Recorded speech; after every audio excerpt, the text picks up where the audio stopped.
Hello students, स्वागत है आपका एक बार फिर से मेरे यूट्यूब चैनल इजी लर्निंग में, जहां आप अपने सारे डाउट्स आसानी से क्लियर कर सकते हैं। तो आज का जो हमारा टॉपिक है वो है क्लास 11 एनसीईआरटी बुक का चैप्टर नंबर 5 इनइक्वालिटीज। तो चलिए शुरू करते हैं अपनी वीडियो को।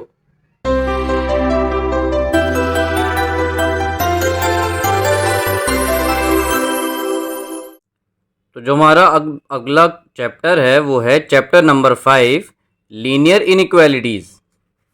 तो लीनियर इनइक्वालिटीज़ वो होती हैं जिसमें हमारी इक्वेशंस नहीं बन पाती। मींस हमारी इक्वेशन में इज इक्वल टू का साइन नहीं होता है। उन इज इक्वल टू साइन की जगह हमें लेस देन, ग्रेटर देन या greater than equal to, less than equal to ऐसे साइंस का इस्तेमाल करना होता है एक्सप्रेशन के बीच में। तो देखते हैं, टू रियल नंबर्स और two algebraic expression related by the symbol greater than, lesser than, greater than equal to and lesser than equal to form an inequality. अगर दो रियल नंबर या दो एल्जेब्रिक एक्सप्रेशन के बीच में इज इक्वल टू के बजाय ये सिंबल्स लगे हुए हों तो वो हमारी इनइक्वालिटीज़ कहलाती हैं।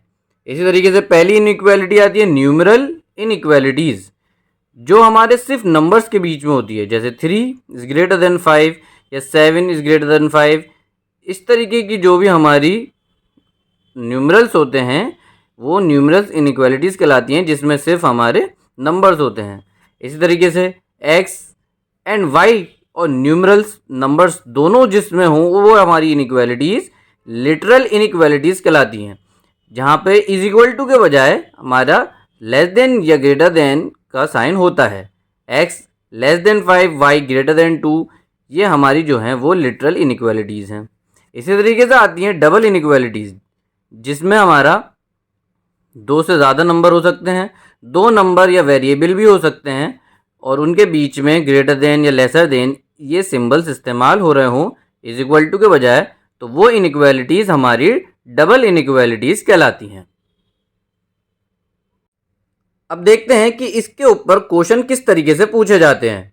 तो एक्सरसाइज 5.1 में पहला क्वेश्चन है, solve 24x less than 100 when first है हमारी condition x is a natural number और सेकंड कंडीशन है x इज़ एन इंटीजर। तो हमें क्या करना होगा, इसको कैसे सॉल्व करना है। तो जो क्वेश्चन हमने यहाँ लिख लिया है वहाँ थी हमारी कंडीशन 24x लेस देन 100। यहाँ से हम क्या करेंगे, x की वैल्यू निकालेंगे, जैसे इज इक्वल टू को यूज़ करके निकालते थे। तो x लेस देन हमारा 100 ऐसे ही रहेगा, 24 डिवाइड में पहुँचेगा। फिर हम कटिंग करेंगे 2 से, फिर से 2 से कटिंग हो रही है, तो हमारा जो आ रहा है x लेस देन 25/6 आ गया। तो हमारी पहली कंडीशन जो थी कि x is a natural number, x natural number था। तो हम जानते हैं x नेचुरल नंबर है और 25/6 से छोटा है। तो 25/6 से छोटा नेचुरल नंबर हमारे क्या होंगे, हमारे जो होंगे 1, 2, 3 या 4 ही होंगे। 1, 2, 3 यही हमारे 1, 2, 3 एंड 4 यही हमारे नेचुरल नंबर हैं जो हमारे 25/6 से छोटे हैं। x नेचुरल नंबर था तो यही है। तो हमारा जो सॉल्यूशन सेट हो जाएगा, solution set of this inequality, इस इनइक्वालिटी के लिए जो हमारा सॉल्यूशन सेट हो जाएगा वो हो जाएगा 1, 2, 3 एंड 4। तो ये हमारा इसका आंसर हो गया पहली कंडीशन का। इसी तरीके से जो हमारी सेकंड कंडीशन थी वहाँ पे था x इज एन इंटीजर। तो x इंटीजर है तो इसी को ले हम, जो हमारा आया है x लेस देन 25/6, लेकिन इस बार x जो है हमारा इंटीजर है। तो हम जानते हैं कि जो इंटीजर होता है उसमें नेगेटिव और पॉजिटिव और ज़ीरो सभी आते हैं। तो 25/6 से लेस देन इंटीजर कौन से होंगे, वो इंटीजर होंगे हमारे 4, 3, 2, 1, 0 और नेगेटिव वाले नंबर, और नेगेटिव में ये चलता ही रहेगा। तो x अगर इंटीजर हमारा और x लेस देन 25/6 है तो x हमारा इनमें से सब हो सकता है, कुछ भी हो सकता है। इस वजह से जो हमारा सॉल्यूशन सेट बनेगा इस कंडीशन में वो बनेगा हमारा इन्फिनिटी से, माइनस की इन्फिनिटी से लेके हमारा 0, 1, 2, 3 एंड 4 तक। ये हमारा सॉल्यूशन सेट दूसरी कंडीशन में बना जब x हमारा इंटीजर था, और जब x हमारा नेचुरल नंबर था तो हमारा सॉल्यूशन सेट बस 1, 2 एंड 3 एंड 4 था। तो ये क्वेश्चन इस तरीके से सॉल्व हुआ। अब आता है हमारा अगला क्वेश्चन, जो कि है सॉल्व -12x ग्रेटर देन 30, जहाँ पे x is a natural number, x is an integer. तो ये आप सॉल्व करके देखें, अगर होता है तो बहुत अच्छी बात है, नहीं होता है तो कमेंट बॉक्स में हमसे ज़रूर पूछें। अब आता है थर्ड क्वेश्चन, जो कि है सॉल्व 5x - 3 लेस देन 7, जहाँ कंडीशन है x इज़ एन इंटीजर और सेकंड कंडीशन है x is a real number. आइए देखते हैं ये कैसे करें। तो इसको सॉल्व करते हैं। इसको सॉल्व करने के लिए हमें क्या करना होगा, 5x हमारा 3 यहाँ पे प्लस में चला जाएगा, और 5x लेस देन ये 10 होगा, और x इज लेस देन 10/5, जहाँ से कटिंग होगी तो x जो आ जाएगा वो लेस देन 2 आ जाएगा। अब ये हमारी जो इक्वेशन आ गई, इनइक्वालिटी आ गई, वो आ गई x इज़ लेस देन 2। अब पहली कंडीशन थी हमारी जो थी कि x जो है वो इंटीजर है, तो इंटीजर है तो हम जानते हैं इंटीजर माइनस वाले नंबर भी होंगे, ज़ीरो भी होगा, और x से छोटा चाहिए। तो जो हमारे x से छोटे इंटीजर्स होंगे वो कौन कौन से होंगे हमारे, वो होंगे हमारे -इन्फिनिटी से लेकर 1 तक। तो जो हमारा सॉल्यूशन सेट हो जाएगा पहली कंडीशन के लिए, जहाँ पे x जो था वो इंटीजर था, वो हो जाएगा हमारा solution set for this equation is -infinity से 2 तक।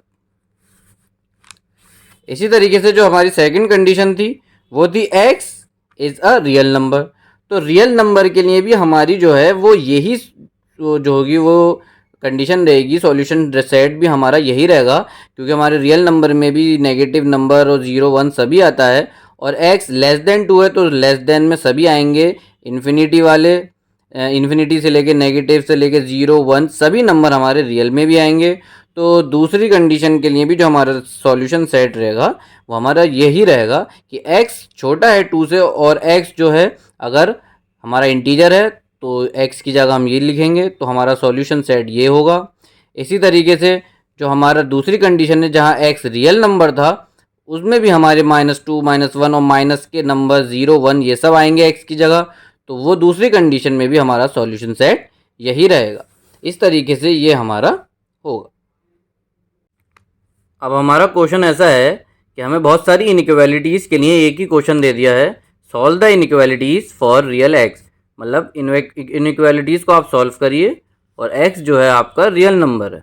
तो उसमें फर्स्ट आता है 4x + 3 is less then 5x + 7। तो इसको सॉल्व करते हैं। तो इसको सॉल्व करने के लिए हमें क्या करना होगा, वही हमें x की वैल्यू निकालनी है। तो हम क्या करेंगे, हम लिखेंगे इसको 4x, हम ये 5x जो है वो इधर को ले आएंगे, जो कि हो जाएगा हमारा माइनस में इधर आके -5x लेस देन 7, ये यहीं रहेगा, और ये 3 हमारा इधर को हो जाएगा माइनस में आके। उसके बाद हम सॉल्व करेंगे तो यहाँ से बचेगा हमारा माइनस का x लेस देन 4, जहाँ से x हो जाएगा हमारा ग्रेटर देन -4, क्योंकि आप जानते हैं कि जब हमारा साइन चेंज करते हैं हम लेफ्ट साइड से राइट साइड को, तो जो हमारा साइन होता है ग्रेटर देन या लेस देन का वो अपोजिट हो जाता है। तो यहाँ से x जो हो गया हमारा ग्रेटर देन -4 हो गया। अब हम लिखेंगे the solution for this inequality for x is real number and greater than -4।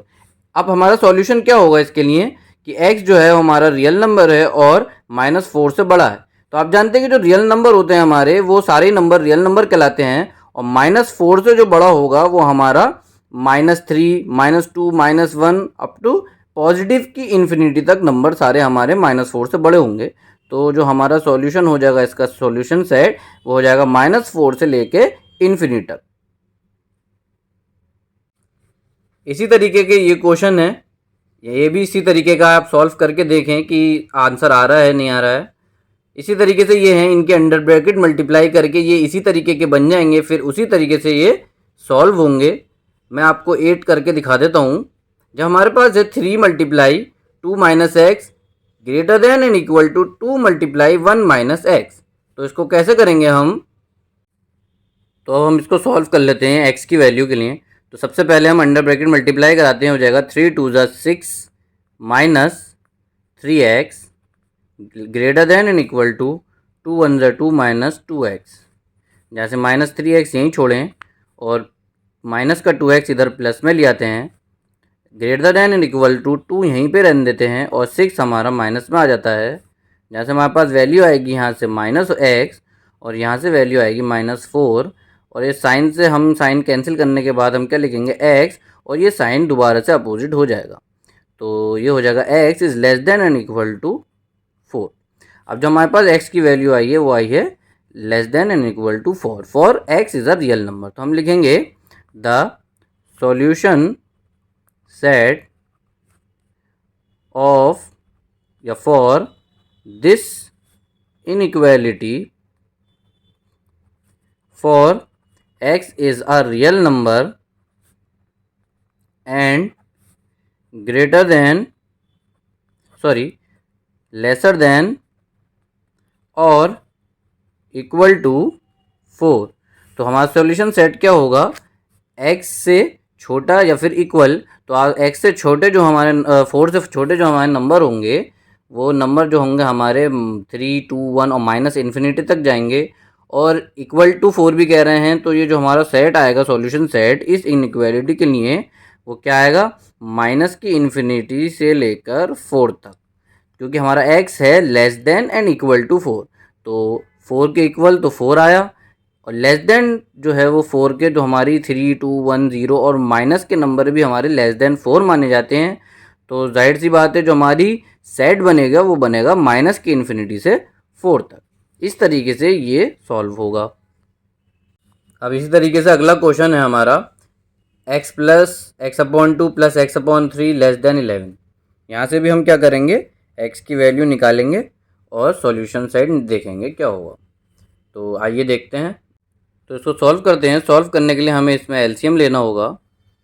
तो जहाँ से एलसीएम आएगा हमारा 6, तो यहाँ पे हो जाएगा हमारा 6x प्लस 2 3 ज़ा 6, तो यहाँ 3x प्लस 3 2 ज़ा 6, तो यहाँ 2x लेस देन 11। यहाँ हम सॉल्व करेंगे तो ये हो जाएगा 6 3 9 and 2 11x upon 6 less than 11। यहाँ से हम x की वैल्यू निकालेंगे तो x यहीं छोड़ेंगे, 11 ऐसे ही, और ये हमारा राइट हैंड साइड जाके रेसिप्रोकल हो जाएगा 6 अपॉन 11, जहाँ से 11 से 11 कट कर x इज़ लेस देन हमारे पास 6 बचा। तो x इज़ लेस देन 6 जो हमारे पास बचा है, उसके लिए हमें सॉल्यूशन सेट निकालना है। थ्योरी आप लिख लीजिएगा, आपको बताइए मैंने 2 क्वेश्चन में किस तरीके से लिखते हैं। For x is a real number and x is less then 6। तो अब सॉल्यूशन सेट की बात करें इसके लिए, तो जो हमारा सॉल्यूशन सेट हो जाएगा वो इस इनइक्वालिटी के लिए क्या हो जाएगा? x लेस देन है 6 से और रियल नंबर है, तो 5 4 3 2 1 0 ये सब हमारे इसमें आएंगे और नेगेटिव में भी आएंगे। तो हमारा जो सॉल्यूशन सेट हो जाएगा वो हो जाएगा नेगेटिव की इन्फिनिटी से लेकर 5 तक, क्योंकि x is less then 6 and x is a real number. इसी तरीके से इस क्वेश्चन को आप ट्राई करें, सेम प्रोसीजर है। वैसे तो सारे प्रोसीजर सेम ही हैं, बस थोड़ा बहुत समझना है। ये जो हमारा 11 क्वेश्चन आया है, 3 multiply x upon 2 x minus 2 upon 5 less than equal to 5 multiply 2 minus x upon 3, इसको सॉल्व करते हैं कि ये हमारी जो इनइक्वालिटी है इसमें सॉल्यूशन सेट क्या आएगा। तो इसको सॉल्व करते हैं। सबसे पहले क्या करते हैं, अंडर ब्रैकेट मल्टीप्लाई करा लेते हैं दोनों तरफ। तो ये जो हो जाएगा हमारा हो जाएगा 3x minus 6 upon 5 less than and equal to 5 2 ज़ा 10 माइनस 5x अपॉन 3। उसके बाद क्या करते हैं, क्रॉस मल्टीप्लाई करा लेते हैं। 3 जो है हमारा यहाँ मल्टीप्लाई में चला जाएगा और 5 इधर मल्टीप्लाई में चला जाएगा। तो 3 इधर मल्टीप्लाई में जाएगा तो ये कुछ इस तरीके से दिखेगा, और लेस देन इक्वल टू 5 जाएगा तो वो कुछ इस तरीके से दिखेगा। अंडर ब्रैकेट मल्टीप्लाई करने पे 3 3 9x minus 6 3 18 less than equal to 50 minus 25x। यहाँ से अब x की वैल्यू निकालेंगे। अब ये हमारी वैसे ही इनइक्वालिटीज़ बन गई जैसे हम करते आ रहे हैं। 25 इधर आके प्लस का हो जाएगा 25x और लेस देन इक्वल टू 50 18 इधर जाके प्लस का हो जाएगा। तो ये जो होगा हमारे वो हो गया 34x और ये हमारा कितना हो गया 68। जहाँ से हम क्या करेंगे x, तो अब हम क्या करेंगे x less than equal to 68/34। तो 35 टू टाइम्स जो आएगा वो आ जाएगा 68। तो x जो हो गया वो less than and equal to 2 हो गया। तो ये जो हमारा आया x की वैल्यू आई। अब इसके लिए सॉल्यूशन सेट क्या होगा, थ्योरी आप लिख लीजिएगा। The solution set for this inequality where x is a real number and less than equal to 2। तो ये हमारी थ्योरी हो जाएगी। उसके बाद जो सॉल्यूशन सेट हो जाएगा हमारा हो जाएगा less than and equal to 2। तो हमारा लेस देन 2 से हमारी माइनस इन्फिनिटी से लेकर 2 तक, ये हमारा सॉल्यूशन सेट हो गया इनइक्वालिटी। इसी तरीके से ये हमारा हो गया है। ये भी इसी तरीके के सॉल्व करने हैं हमें। ब्रैकेट खोलकर x की वैल्यू निकालनी है और same x is a real number के लिए हमें सॉल्यूशन सेट बताना। आपके लिए मैं 15 वाला सॉल्व कर देता हूँ। तो इसमें क्या करेंगे हम, सबसे पहले हम x/4 को ऐसे ही रहने देते हैं लेस देन, और इधर एलसीएम ले लेते हैं जो कि आएगा हमारा 15। जानते हैं 3 की टेबल में 15 5 बार आता है, तो 5 के हम ऊपर मल्टीप्लाई कराएंगे। इसी तरीके से 5 की टेबल में 15 3 टाइम्स आता है तो 3 के ऊपर कराएंगे। x/4 ऐसे ही रहने दीजिए लेस देन, इधर सॉल्व करेंगे तो 25x माइनस 10 और माइनस 21x प्लस 9, ये हमारा आया अपॉन 15। उसके बाद हम फर्दर कैलकुलेशन करेंगे x/4 लेस देन, ये हमारा हो जाएगा 25x माइनस 21x हमारा 4x और माइनस 10 और प्लस 9 हमारा -1/3। अब क्रॉस मल्टीप्लाई के साथ हमारा क्या होगा, 15x के साथ मल्टीप्लाई होगा लेस देन 4 मल्टीप्लाई होगा 4x माइनस 1 से।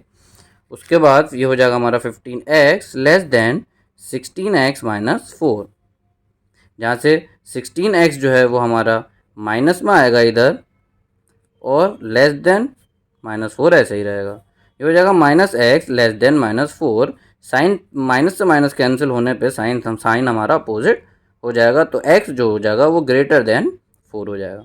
इसके लिए जो सॉल्यूशन सेट हमारा आएगा x is a real number and greater then 4, तो वो हमारा जो हो जाएगा वो क्या हो जाएगा, सॉरी ग्रेटर देन 4 चल रहा है। तो देखिए देखने वाली बात ये है कि जो 4 से बड़े नंबर होते हैं 5 6 7 8 अप टू इन्फिनिटी तक होते हैं, तो x is a greater than 4 जो हो जाएगा 5 से लेके इन्फिनिटी तक हो जाएगा। तो ये इसके लिए से सॉल्यूशन सेट हो गया। तो अब जो हमारा अगला क्वेश्चन है वो है solve the inequalities and show the graph of the solution. हमें इनइक्वालिटीज़ को सॉल्व करना है और उनकी जो वैल्यू होंगी वो ग्राफ के ऊपर शो करनी है। तो जैसे कि हम करते आ रहे हैं क्वेश्चन उसी तरीके से करने हैं। हमें x की वैल्यू निकालनी है लेस देन या ग्रेटर देन किसी भी नंबर के ऊपर। उसके बाद हम उस वैल्यू को ग्राफ के ऊपर शो करना है। तो देखते हैं कैसे करते हैं। तो जैसे कि ये क्वेश्चन था, इक्वेशन हमारी इनइक्वालिटी और ये ग्राफ है, इसको सॉल्व करके इसके ऊपर हमें रिप्रेजेंट करना है। तो कैसे सॉल्व करेंगे, तो पहले तो इसको उतार लेते हैं। 3x minus 2 is less then 2x plus 1। इसको सॉल्व करेंगे हम x की वैल्यू के लिए, तो हम लिखेंगे 3x, 2x इधर आ जाएगा माइनस में और लेस देन 1 और 2 प्लस में आ जाएगा, जहाँ से x जो आएगा वो स्मॉलर देन 3 आएगा। अब इसको हम ग्राफिकली रिप्रेजेंट करेंगे यहाँ, तो किस तरीके से करेंगे कि x लेस देन है 3 के। तो हम किस तरीके से करेंगे, x लेस देन है 3 के, तो 3 से लेस देन जो होगा वो जाहिर सी बात है हमारा 3 से नीचे मतलब लेफ़्ट साइड के नंबर चलेंगे ग्राफ के ऊपर। तो 3 से लेस देन हमारा कहाँ से शुरू होगा, यहाँ से शुरू होगा और इधर को चलेगा, जिसको हम हाईलाइट कर देंगे और ये चलता रहेगा ऐसे ही नेगेटिव नंबर की तरफ को। तो x जो है हमारा वो लेस देन 3 है, जो 3 से स्टार्ट होकर लेफ़्ट साइड को जाता रहेगा और नेगेटिव नंबर्स की तरफ को जाता रहेगा और हम इसको हाईलाइट कर देंगे।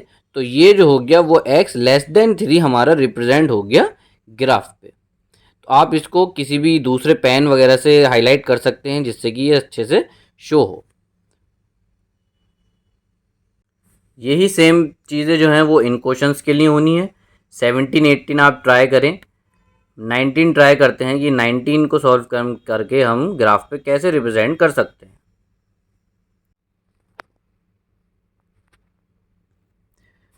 तो क्वेश्चन हमने यहाँ उतार लिया है। क्वेश्चन है x/2 greater than and equal to 5x - 2/3 minus 7x - 3/5।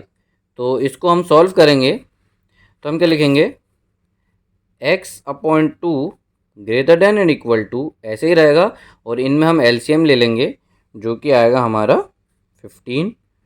फिर हम एलसीएम की तरह इसको सॉल्व करेंगे कि 3 की टेबल में 15 कितने टाइम आता है, 5 टाइम तो 5 की इससे अंडर ब्रैकेट मल्टीप्लाई। इसी तरीके से यहाँ से हम चेक करेंगे, जो कि हम एलसीएम लेते ही हैं।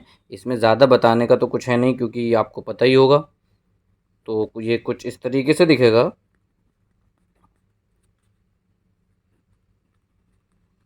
तो इस तरीके से लिखने के बाद जो हमारा अगला स्टेप होगा वो होगा कि हम इसको और कंप्यूट करेंगे फर्दर। तो ये हमारे पास ये आएगा हमारा 25x - 10 - 21x + 9/15 और कंप्यूट करने के बाद हमारा आया ये 4x - 1/15। तो ये जो आया है हमारा, उसके बाद हम क्या करेंगे, उसके बाद हमें जो है यहाँ से x की वैल्यू को निकालना है। x/2 greater than and equal to 4x - 1/15। तो यहाँ से हम क्रॉस मल्टीप्लाई करके x की वैल्यू की तरफ बढ़ेंगे। ये भी स्टेप आप जानते हैं, नॉर्मल स्टेप है छोटी क्लासेस का। तो 15x greater than and equal to 8x - 2, 15x - 8x greater than equal to -2 हमारा ऐसे ही रहेगा, जहाँ से 7x greater than equal to -2 where x ऐसे ही रहा हमारा ग्रेटर देन इक्वल टू -2/7। तो जहाँ से x की वैल्यू हमारी आ रही है greater than and equal to -2/7। अब इसको हमें क्या करना है, ग्राफ के ऊपर रिप्रेजेंट करना है। तो -2/7 को हमें ग्राफ पे रिप्रेजेंट करना है। तो देखने वाली बात यह है, -2/7 जब आप 7 से 2 को डिवाइड करेंगे तो आपका आंसर लगभग आएगा 18, 7 3 7 2 14 -6 पॉइंट लगा हुआ है 0, 7 8 56, तो लगभग 0.38 हमारा आ रहा है। माइनस का आएगा क्योंकि माइनस का 2 था। तो 0.38 जो है हमारा वो किसके बीच में लाइज करेगा, माइनस का है तो 0 और -1 के बीच में लाई करेगा। इसका मतलब जो माइनस का 2/7 है वो हमारा 0 और -1 के बीच में से शुरू होगा। और हमसे कह रहे हैं कि जो x है वो बड़ा है -2/7 से, तो इसका मतलब बड़ा है। तो फिर ये राइट की तरफ को ग्राफ चलेगा। यहाँ से लेके फिर हमें क्या करना है, राइट की तरफ को बढ़ना है और इन्फिनिटी तक बढ़ेंगे, जब तक हमसे मतलब जब तक बढ़ता जा सके जब तक बढ़ते रहेंगे, क्योंकि x जो है वो -2/7 से बड़ा है। तो राइट साइड को पॉजिटिव नंबर्स की तरफ को हम बढ़ेंगे और इन्फिनिटी तक जाएगा ये। तो यही रिप्रेजेंटेशन हो गया x greater than and equal to -2/7 का ग्राफ पर। जो अगला क्वेश्चन है हमारा वर्ड प्रॉब्लम के रूप में है, जिसमें कह रहे हैं Ravi obtain 70 and 75 marks in first 2 unit test. Ravi ने पहले 2 यूनिट टेस्ट में 70 और 75 मार्क्स स्कोर करे। Find the minimum marks he should get in the third test to have an average of at least 60 marks. तो वो तीसरे टेस्ट में कितने मार्क्स ऑब्टेन करेगा कम से कम, जिससे कि उसका जो तीनों टेस्ट का एवरेज है वो कम से कम 60 मार्क्स का हो जाए। मतलब उसने शुरू के 2 टेस्ट में इतने इतने मार्क्स स्कोर करे, तीसरे टेस्ट में वो कितने मार्क्स स्कोर करेगा जिससे कि उसका एवरेज जो है वो कम से कम 60 मार्क्स का हो जाए। तो उसको कैसे सॉल्व करेंगे, क्वेश्चन ध्यान से देख लीजिएगा आप। सबसे पहले जो हम लिखेंगे वो लिखेंगे, let us assume that x is the marks obtained by Ravi in his third test. कि 2 टेस्ट के मार्क्स दे रखे थे, थर्ड टेस्ट के हमसे पूछे हैं कि कितने होंगे थर्ड टेस्ट में, जिससे कि एवरेज 60 से कम 60 हो लगभग। तो हमने थर्ड टेस्ट के मार्क्स जो हैं रवि के x मान लिए। फिर हम लिखेंगे अकॉर्डिंग टू द क्वेश्चन के मुताबिक all the students should have an average of at least 60 marks, कि सब स्टूडेंट्स का एवरेज कम से कम 60 मार्क्स का होगा। तो हम लिखेंगे फिर 70 प्लस 75 प्लस x, ये रवि के तीनों टेस्ट के मार्क्स को हम प्लस करेंगे और डिवाइड बाय 3 करके उनको ग्रेटर देन या इक्वल टू 60 के रख देंगे, क्योंकि कम से कम जो है एवरेज वो 60 के बराबर आना चाहिए। उससे बड़ा आ सकता है तो कोई नहीं, कम से कम 60 के बराबर आए, तो छोटा नहीं। इस वजह से हम इन तीनों के मार्क्स को 3 से डिवाइड करके एवरेज निकाल के 60 से greater than and equal to को रख देंगे, जहाँ से हम x की वैल्यू निकालेंगे। फिर हम इनको सॉल्व करेंगे फर्दर, तो हो जाएगा 145 प्लस एक्स अपॉन 360, जहाँ से 3 हम जो हैं वो डिवाइड से मल्टीप्लाई में ले जाते हैं, तो ये हो जाएगा हमारा 60 से मल्टीप्लाई हो गए 180। फिर यहाँ से हम x की वैल्यू को निकालेंगे 180 माइनस 145, तो हमारा हो जाएगा x is greater than and equal to 35। तो जो हमारा x आया है वो 35 या फिर 35 से बड़ा होना चाहिए, तब जाके जो होगा हमारा वो एवरेज 60 के करीब आएगा। तो हम यहाँ पे अब लिख देंगे hence all the students must obtain, सब स्टूडेंट को कम से कम 35 मार्क्स ऑब्टेन करने पड़ेंगे, must obtain 35 marks in order to have an average of at least 60 marks. ये हमारा आंसर हो गया है। अब बढ़ते हैं हमारे अगले क्वेश्चन की तरफ। इसमें है to receive grade A in a course one must obtain an average of 90 marks और मोर इन 5 एग्जामिनेशन। कह रहे हैं ग्रेड ए स्कोर करने के लिए हर किसी को 90 मार्क्स या उससे ज़्यादा स्कोर करने पड़ेंगे 5 एग्जामिनेशन में, ईच ऑफ 100 मार्क्स, हर एग्जामिनेशन जो है वो 100 मार्क्स का है।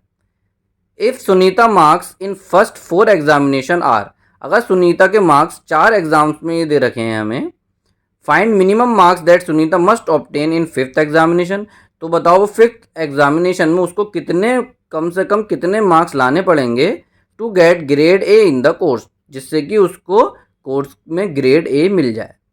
तो हमें सुनीता के मिनिमम मार्क्स निकालने हैं 5th एग्जामिनेशन में, जिससे कि उसका एवरेज जो हो जाए वो ग्रेड ए उसको दिला सके। तो हम इसको कैसे करेंगे, हम लिखेंगे वही जैसे हमने पहले शुरू करा था कि let us assume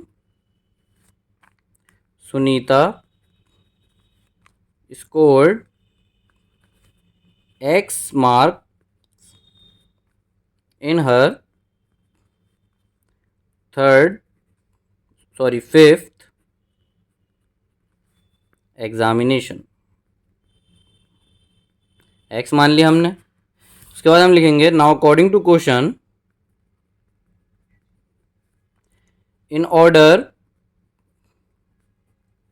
to receive grade A लेने के लिए कोर्स में, in the course she must obtain an average of 90 marks, उसे 90 मार्क्स का एवरेज स्कोर करना है या फिर उससे ज़्यादा, और मोर इन हर 5th एग्जामिनेशन, अपने 5th एग्जामिनेशन में।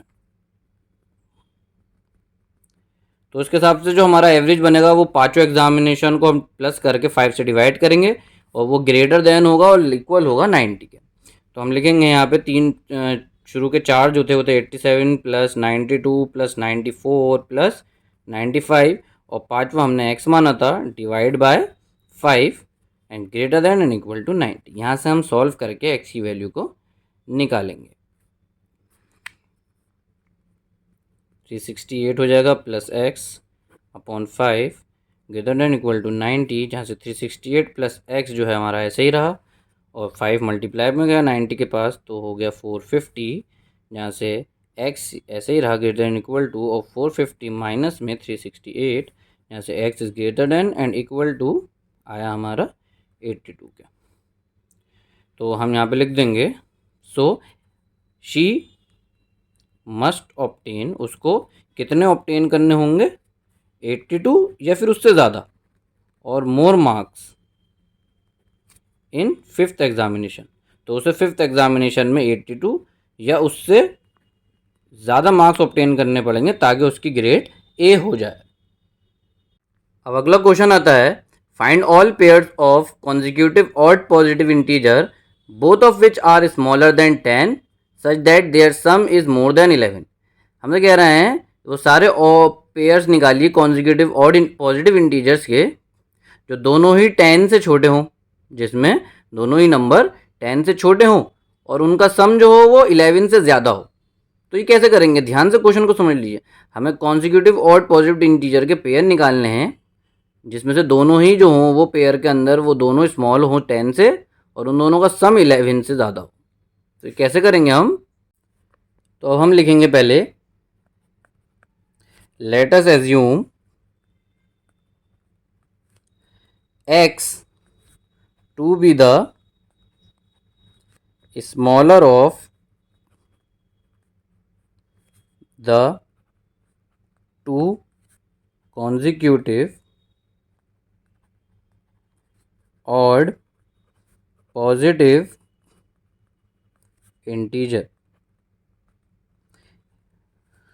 दो कॉन्जिक्यूटिव ऑड पॉजिटिव इंटीजर में से x हमने छोटा वाला माना है, तो जो दूसरा वाला हो जाएगा द अदर इंटीजर क्या हो जाएगा, ऑड है, एक के बाद एक कॉन्जिक्यूटिव, तो अगला हो जाएगा हमारा x प्लस 2 हो जाएगा ना, हो जाएगा, क्योंकि अगर एक 3 है तो उसके बाद ऑड 5 आता है जिसमें 2 का गैप होता है, तो अगर x छोटा वाला है तो बड़ा जो हो जाएगा वो x प्लस 2 हो जाएगा। उसके बाद हम लिखेंगे it is also given that both the integer are smaller than 10। हमें ये भी बताया कि जो पेयर के दोनों इंटीजर हैं वो 10 से छोटे होंगे, जिसकी वजह से हम x प्लस 2 को 10 से छोटा रखेंगे, जहाँ से x की वैल्यू हमारी जो आएगी वो लेस देन 8 आएगी। ये हमारी पहली इक्वेशन हो गई कि भाई दोनों जो हैं उसके पेयर के x और x प्लस 2 दोनों ही 10 से छोटे होंगे कह रहे हैं। तो x प्लस 2 को हमने 10 से लेस रखा और जहाँ से x की वैल्यू 8 जो x जो है लेस देन 8 आया उसको हमने इक्वेशन 1 माना। और हमसे क्वेश्चन में ये कह रहे हैं कि दोनों जो पेयर्स के दोनों डिजिट्स हैं उनका सम 11 से बड़ा होगा। तो हम क्या करेंगे, x प्लस 2 जो पेयर के अंदर दोनों डिजिट होंगे उनका सम 11 से बड़ा रखेंगे। यहाँ से हम एक और x की वैल्यू निकालेंगे जो कि हमारी इक्वेशन 2 हो जाएगी। तो यहाँ से जो हमारी x की वैल्यू आएगी वो कुछ इस तरीके से आएगी,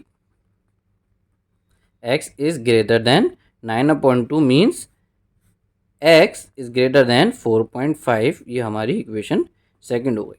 तो जो हमारी दो इक्वेशन बनी है वो बनी है x is less then 8 and x is greater then 4.5।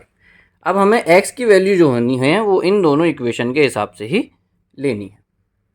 तो हम कैसे लेंगे, हम देखेंगे भाई x जो है वो ग्रेटर लेस देन 8 है और ग्रेटर देन 4.5 है, तो इसमें दो ऑड इंटीजर आएंगे हमारे 4.5 से बड़ा और 8 से कम में छोटे में, तो वो आता है 5 और 7। तो x की वैल्यू हमारी या तो 5 हो सकती है या फिर x की वैल्यू हमारी 7 हो सकती है। अगर x की वैल्यू 5 लें हम तो क्या होगा, हम लिखेंगे यहाँ पे फ्रॉम इक्वेशन 1 एंड 2 x जो है हमारा क्या है, इज एन ऑड इंटीजर जिसकी वैल्यू हमारी 5 या 7 हो सकती है। अगर हमारी 5 होगी तो पॉसिबल पेयर्स हमारे क्या होंगे, तो हमारे पॉसिबल पेयर्स क्या होंगे, हमने x माना था छोटे वाले को, अगर हम 5 लेते हैं x की जगह तो दूसरा जो था हमारा x प्लस 2 था, तो x प्लस 2 मतलब 5 प्लस 2 7। तो एक तो पेयर हमारा ये आया और हमारा जो है वो होता है 7 जो कि होता है लेस देन 8 और ग्रेटर देन 4.5 में एक तो 5 आता है ऑड और एक आता है 7। अगर हम 5 लेंगे x की जगह तो दूसरा नंबर 7 हो जाएगा x+2, और अगर हम 7 लेंगे x की जगह तो दूसरा नंबर हमारा 7+2 9 हो जाएगा। तो ये हमारे पॉसिबल पेयर्स हो गए जिनके दोनों ही डिजिट 10 से कम है और दोनों डिजिट का सम करके 11 से ज़्यादा आएगा। तो इस तरीके से ये वाले क्वेश्चन जो होते हैं वो सॉल्व होते हैं।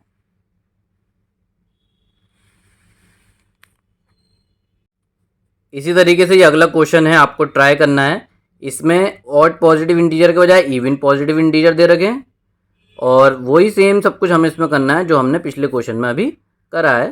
ट्राई करें, अगर नहीं होता है तो मुझसे कमेंट बॉक्स में ज़रूर पूछें। अगले क्वेश्चन की तरफ बढ़ते हैं हम।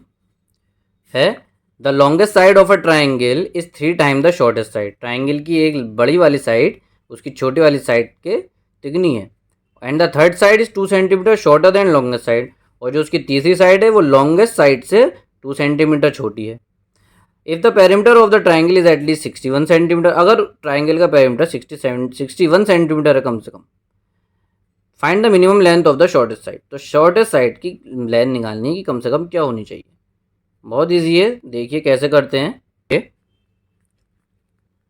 Late us assume the length of the shortest side is equal to x centimetre. Shortest side की लेंथ हमने x सेंटीमीटर मान ली। तो क्वेश्चन के मुताबिक, अकॉर्डिंग टू क्वेश्चन, जो लेंथ हो गई हमारी, लेंथ ऑफ लॉन्गेस्ट साइड कितनी हो गई कि क्वेश्चन के मुताबिक जो लॉन्गेस्ट साइड थी वो 3 टाइम्स थी शॉर्टेस्ट साइड के, तो हो गई 3x सेंटीमीटर। इसी हिसाब से जो थर्ड थी हमारी लेंथ ऑफ थर्ड साइड, वो लॉन्गेस्ट साइड से 2 सेंटीमीटर कम थी, तो वो कितनी हो जाएगी हमारी, लॉन्गेस्ट साइड से 2 सेंटीमीटर कम, 3x माइनस 2 सेंटीमीटर हो जाएगी। और उनका जो पेरीमीटर दे रखा है ट्राइंगल का, पेरीमीटर ऑफ ट्राइंगल, वो कम से कम 61 होना चाहिए, इक्वल होना चाहिए उसके। तो अब हमारी क्या इक्वेशन बनेगी, क्या इनइक्वालिटी बनेगी इस हिसाब से, तो हमें बनेगी पेरीमीटर है तो तीनों साइड प्लस होंगी, जो कि है x प्लस 3x माइनस 2, और कम से कम पेरीमीटर 61 है तो या तो ग्रेटर देन होगा या इक्वल होगा 61 के। ठीक है, जहाँ से हम सॉल्व करेंगे 7x माइनस 2, ये बाकी तो आप सॉल्व कर ही लेंगे, बार बार कई बार हमने सॉल्व कर ली। जहाँ से हम x की वैल्यू निकालेंगे ही, तो x की वैल्यू हमारी जो आएगी यहाँ से वो आ जाएगी greater than and equal to 9। तो x की value greater than equal to 9 आ गई। इसका मतलब जो लेंथ है शॉर्टर साइड की कम से कम इतनी होनी चाहिए, तो हम लिख देंगे hence the minimum length of the shortest side will be 9 centimetre या फिर उससे ज़्यादा। ये हमारा आंसर हो गया है। अब हमारा अगला क्वेश्चन आता है, a man wants to cut 3 lengths from a single piece of board of length 91 centimetre. कि एक हमारा बोर्ड ऑफ लेंथ 90 सेंटीमीटर, मतलब एक बोर्ड है जिसकी लेंथ 91 सेंटीमीटर है, उसमें से एक आदमी 3 हिस्से करना चाहता है उस बोर्ड के, 1, 2 एंड 3 लेंथ। तो 3 हिस्से करना चाहता है जिससे कि the second length is to be 3 centimetre longer than the shortest. जो हमारा दूसरा हिस्सा है वो सबसे छोटे हिस्से से 3 सेंटीमीटर बड़ा है। And the third length is to be as twice as long as the shortest, और जो हमारा तीसरा हिस्सा है वो शॉर्टेस्ट वाले हिस्से से दुगना है। मीन्स जो हमारा सेकंड हिस्सा होगा जो वो काटेगा वो शॉर्टेस्ट से 3 सेंटीमीटर बड़ा होगा, और जो थर्ड हिस्सा होगा वो शॉर्टेस्ट से दुगना होगा। ठीक है, यहाँ तक ये कंडीशन हमारी खत्म हो गई। फिर आगे कह रहे हैं, what are the possible length of the shortest board. Shortest board जो छोटा हिस्सा होगा उसकी पॉसिबल लेंथ क्या होगी अगर third piece is to be at least 5 centimetre longer than the second. अगर तीसरा हिस्सा जो है वो दूसरे हिस्से से 5 सेंटीमीटर, कम से कम 5 सेंटीमीटर बड़ा हो तो ये शॉर्टेस्ट साइड की या शॉर्टेस्ट लेंथ पूछ रहे हैं हमसे, जो सबसे छोटा हिस्सा उसकी लेंथ क्या होगी।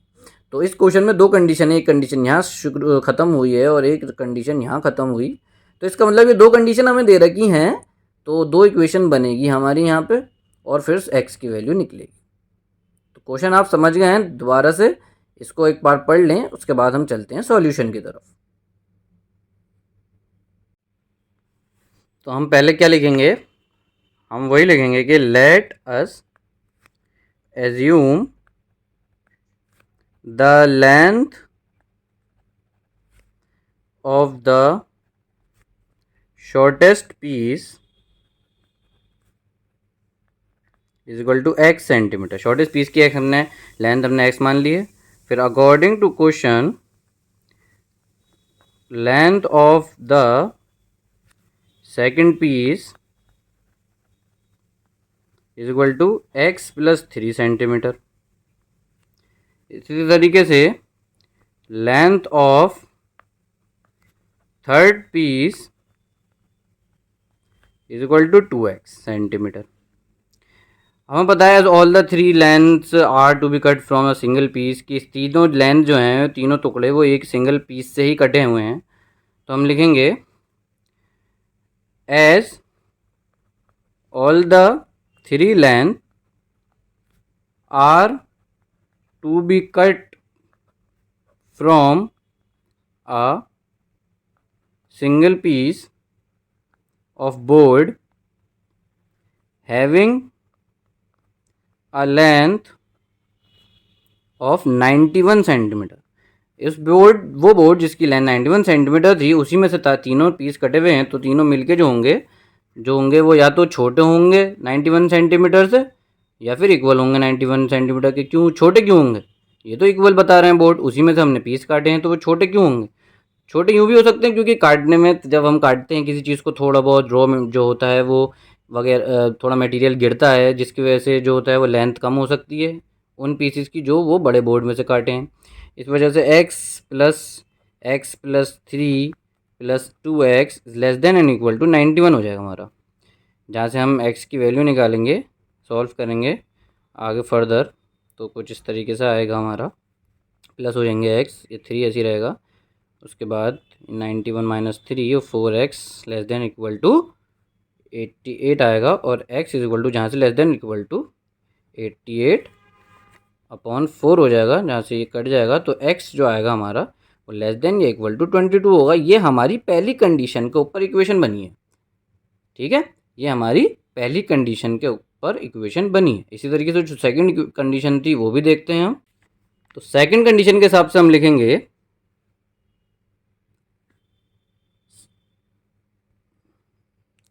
तो सेकंड कंडीशन के हिसाब से हम लिखेंगे also it is given that the third piece is at least 5 centimetre longer than the second piece. मेरी राइटिंग पर मत जाना, काफ़ी वीडियो लेंदी हो रही है, इस वजह से थोड़ा जल्दी कर रहा हूँ, समझना जो मैं कह रहा हूँ उसको। तो सेकंड क्वेश्चन के हिसाब से, वो सेकंड इक्वेशन के हिसाब से क्या थी, हमारा थर्ड पीस जो था वो कम से कम 5 सेंटीमीटर बड़ा था सेकंड पीस से। तो हमारी जो इक्वेशन बनेगी वो 2x is greater than equal to x plus 3 में 5 हम प्लस कर देंगे। अब यहाँ से दोबारा से हम x के लिए सॉल्व करेंगे इसको। तो x हमारी जो आएगी यहाँ से greater than and equal to 8 आ जाएगी, क्योंकि x इधर जाके माइनस हो जाएगा 2x में से। ये हमारी सेकंड इक्वेशन हो गई। अब इन दोनों इक्वेशन को यूज़ करें अगर हम लिखेंगे फ्रॉम इक्वेशन 1 एंड 2, तो जो हमारा x है वो ग्रेटर देन इक्वल टू 8 होगा and less than equal to 22। तो देखने वाली बात है कि हमें ये क्लियर दिख रहा है, हम लिख देंगे hence it is clear that length of the shortest board is greater than or equal to 8 centimetre. मैंने अपनी राइटिंग को पहले ही कह दिया है, ठीक है, राइटिंग पे मत जाना, वीडियो काफ़ी लेंदी हो रही है, इस वजह से राइटिंग थोड़ी ख़राब हो रही है। तो अल्फाजों को समझो, जज्बातों को समझो, राइटिंग मत देखो। तो फिर हम लिखेंगे एंड लेस देन और इक्वल टू 22 सेंटीमीटर। तो हमारी जो लेंथ होगी शॉर्टेस्ट बोर्ड की, या तो ग्रेटर होगी और इक्वल होगी 8 सेंटीमीटर के, या फिर छोटी होगी या इक्वल होगी 22 सेंटीमीटर के। दो कंडीशन हमारे पास आई हैं शॉर्टेस्ट बोट की। यही हमें बताना था कि शॉर्टेस्ट बोट की क्या लेंथ हो सकती है। तो आज की वीडियो में बस इतना ही। मिलते हैं अब अगली वीडियो में। तब तक देखते रहिए हमारा यूट्यूब चैनल इजी लर्निंग और लाइक और सब्सक्राइब करना मत भूलिएगा।